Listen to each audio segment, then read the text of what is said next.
दाद लगारी वेझो अल करीम पब्लिक स्कूल में साइंसी मेलो लगायो वियो जिते शागिर्दनि पारां तयारु कयल साइंसी मॉडल नुमाइश लाइ रखिया विया।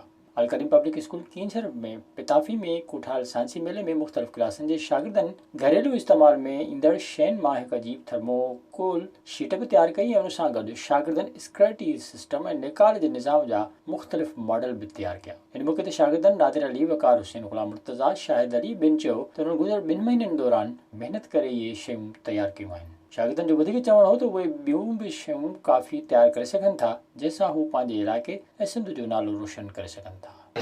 जीअं त असां ही प्रोजेक्ट ठाहियो आहे जेका जमेट्री ज़रिए माप करे उहो त मिस्त्री ठाहींदा आहिनि बिना जमेट्री ज़रिए, असां जमेट्री ज़रिए प्रोजेक्ट ठाहियो आहे जंहिंमें असांखे 3 हफ़्ता लॻा। हीअ असां जमेट्री ज़रिए ठाहियो आहे, जो कुंडूं लेंथ बैठ आहे असां मापे करे हीअ घर ठाहियो आहे। असां घर ठाहियो आहे जमेट्री जे तरीक़े सां, हिन जी मतिलबु कि जेकी लेंथ आहे 60 इंच जी, वेट आहे 50 इंच जेको आहे, हीअ असांजो घर आहे, गार्डन आहे, हीअ जेको आहे विज़िट कयो अवामी आवाज़ मीडिया ग्रुप जी वेबसाइट awamiawaz.pk।